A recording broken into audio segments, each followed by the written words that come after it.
नमस्कार मित्रों। भारतीय संविधान के महत्वपूर्ण प्रश्नों की श्रृंखला में आप सभी का स्वागत है।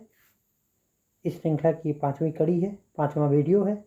25-25 प्रश्नों की श्रृंखला हम लेकर आते हैं और उस पर चर्चा करते हैं, प्रत्येक प्रश्न की व्याख्या करते हैं, उससे जुड़े हुए तथ्यों पर देखते हैं और एक प्रश्न से जुड़े हुए अन्य प्रश्नों को देखते हुए हम लोग आगे के प्रश्नों को देखते हैं।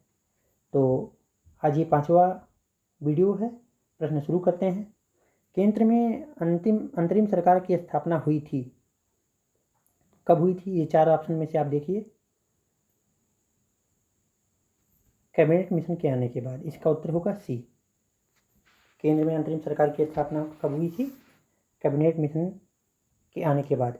भारतीय संविधान में कैबिनेट मिशन से बहुत सारे सवाल पूछे जाते हैं। 1946 में कैबिनेट मिशन आया था और इसी का अनुसरण करते हुए जवाहरलाल नेहरू जी के नेतृत्व में केंद्र में अंतरिम सरकार की स्थापना हुई थी। अगला वीडियो हम लोग देखते हैं। अगला प्रश्न,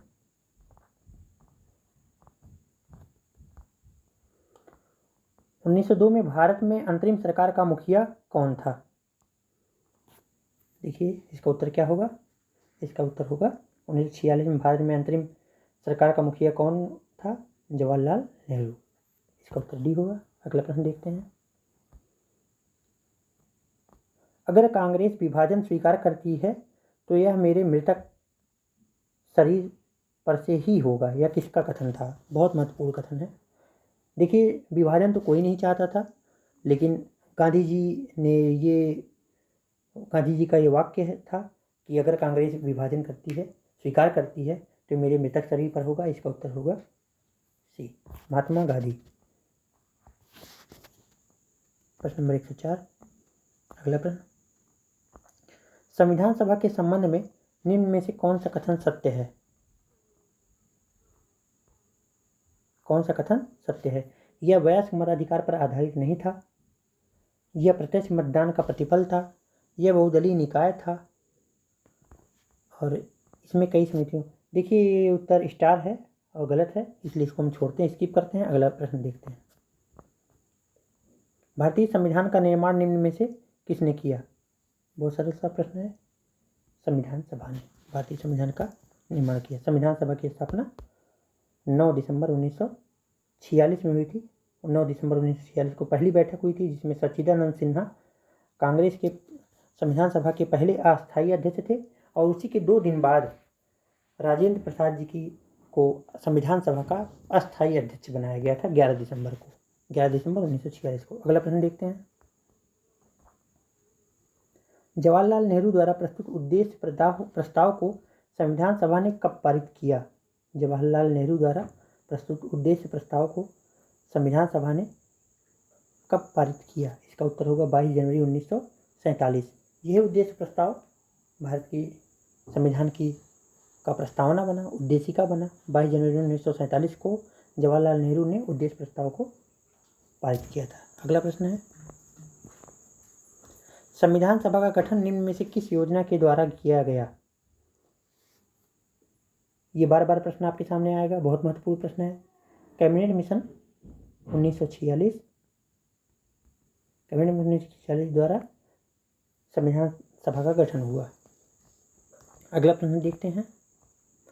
भारत में संविधान सभा का निर्माण किस योजना के अंतर्गत हुआ? मंत्रिमंडल मिशन, इसे हिंदी में बोल रहे हैं और अंग्रेजी में बोल रहे हैं कैबिनेट मिशन। तो कई बार हिंदी में पूछ लेता है घुमाकर, तो लोग कंफ्यूज हो जाते हैं। अगला प्रश्न देखते हैं। भारतीय संविधान सभा की स्थापना कब हुई थी? भारतीय संविधान सभा की स्थापना कब हुई थी? 1946 में हुई थी। अगला प्रश्न, कौन सी योजना के प्रस्ताव से भारतीय संविधान सभा की स्थापना हुई? The cabinet mission plan. देखिए एक ही चीज, एक ही उत्तर को 3 तरीके से बोला जा रहा है। मंत्रिमंडल मिशन बोला जा रहा है, कैबिनेट मिशन बोला जा रहा है, द कैबिनेट मिशन प्लान बोला जा रहा है। तो उत्तर वही है, बस उत्तर का तरीका बदल गया है। आप इसको देखिए, कन्फ्यूज ना होइएगा। अगला प्रश्न, संविधान सभा का गठन किसके अनुसार किया गया? वही प्रश्न याद कर लीजिए, इसको बार बार आ रहा है तो मैं बार बार इसको रिपीट भी करवा रहा हूँ। आखिर ये महत्वपूर्ण है तभी बार बार आया भी है, तो इसको याद कर लीजिए, कैबिनेट मिशन। अगला प्रश्न, संविधान सभा निर्मात्री परिषद की प्रथम बैठक कब हुई थी? ये हुई थी 9 दिसंबर 1946 को। अगला प्रश्न देखते हैं, भारतीय संविधान सभा के अध्यक्ष कौन थे? डॉक्टर राजेंद्र प्रसाद इसके अस्थायी अध्यक्ष थे, और अस्थायी अध्यक्ष जब कभी पूछेगा तो सच्चिदानंद सिन्हा थे। अगला प्रश्न, भारत का संविधान बनने में कितना समय लगा? ये जीके का क्वेश्चन है, कई बार पूछा जाता है। हमारा संविधान जो है इसको बनने में 2 वर्ष 11 महीना 18 दिन लगे हैं। 2 वर्ष 11 माह 18 दिन, इसे याद कर लीजिए। कुछ फैक्ट याद करना बड़ा ज़रूरी भी है, अक्सर पूछ लिया जाता है तो याद रहने चाहिए। अगला प्रश्न है, भारत के संविधान को कब अंगीकृत किया गया? जो संविधान का जो हमारा उद्देशिका है, प्रस्तावना है संविधान के पहले ही पृष्ठ पर, उसमें सबसे नीचे ही लिखा है कि 26 नवंबर 1949 को हम भारत के संविधान को अंगीकृत, अधिनियमित और आत्मार्पित करते हैं। तो इसका उत्तर होगा 26 नवंबर 1949। अगर आपको चाहते हैं कि आप थोड़ा सा प्रश्न, थोड़े से मेहनत में आप कई प्रश्न सॉल्व कर ले जाएं, तो प्रस्तावना को एक बार पूरा याद कर लीजिए। कई बार प्रस्तावना में पूछता है कि प्रस्तावना में कितने प्रकार की स्वतंत्रता दी गई, कितनी प्रकार की समानता दी गई, अखंडता कब जोड़ा गया, तो आप एक बार उसको प्रस्तावना को पढ़ लीजिए। जैसे शुरुआत ही ऐसे होता है कि हम भारत के लोग भारत को संपूर्ण प्रभुत्व संपन्न समाजवादी पंथ निरपेक्ष लोकतंत्रात्मक गणराज्य बनाने के लिए, ऐसे आप उसको याद कर लीजिए। अगला प्रश्न देखते हैं, भारत के संविधान को अंगीकृत और स्वीकार निम्न वर्ष में किया गया? अंगीकृत और स्वीकार 1949 में किया गया। अगला प्रश्न है, 26 नवंबर 1949 को अंगीकृत किया गया। भारत के संविधान सभा की पहली बैठक कब हुई थी? पहली बैठक 9 दिसंबर 1946 में हुई। अगला प्रश्न देखते हैं, संविधान सभा के अंतरिम अध्यक्ष कौन थे? अंतरिम अध्यक्ष सच्चिदानंद सिन्हा थे। अगला प्रश्न, भारतीय संविधान के लागू होने की तिथि क्या थी? 26 जनवरी 1950 को संविधान पूरी तरीके से लागू हो गया था। वैसे अंगीकृत, नियमित और आत्मार्पित तो 26 नवंबर 1949 को हो गया था, लेकिन कुछ ऐसे नियम थे जो छोड़ा गया था, शेष थे, तो पूरी तरह का संविधान लागू हुआ था 26 जनवरी 1950 को। गणतंत्र दिवस इसी दिन मनाया जाता है। कहा जाता है गणतंत्र कब स्थापित हुआ, कभी ऐसे भी पूछ लिया तो ये उसका भी यही होगा, 26 जनवरी 1950। अगला प्रश्न देखते हैं, भारत का संविधान किस दिन लागू हुआ? वही प्रश्न है, 26 जनवरी 1950। नेक्स्ट क्वेश्चन, स्वाधीन भारत के संविधान पर संविधान सभा के सदस्यों का हस्ताक्षर कब हुआ था?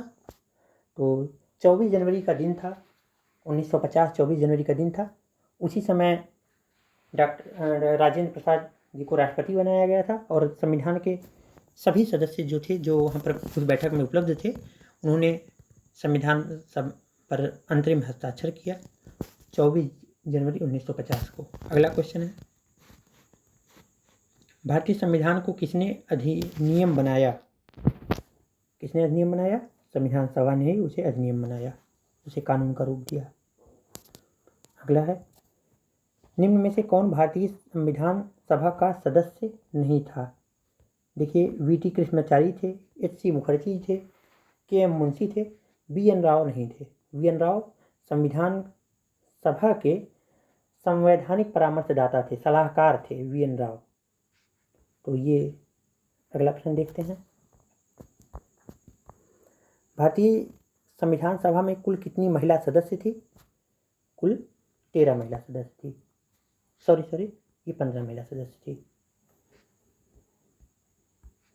अभी जल्द ही देखिए कानून आया है सितंबर 2023 में कि भारतीय संसद में 33% महिलाओं को आरक्षण दिया जाएगा।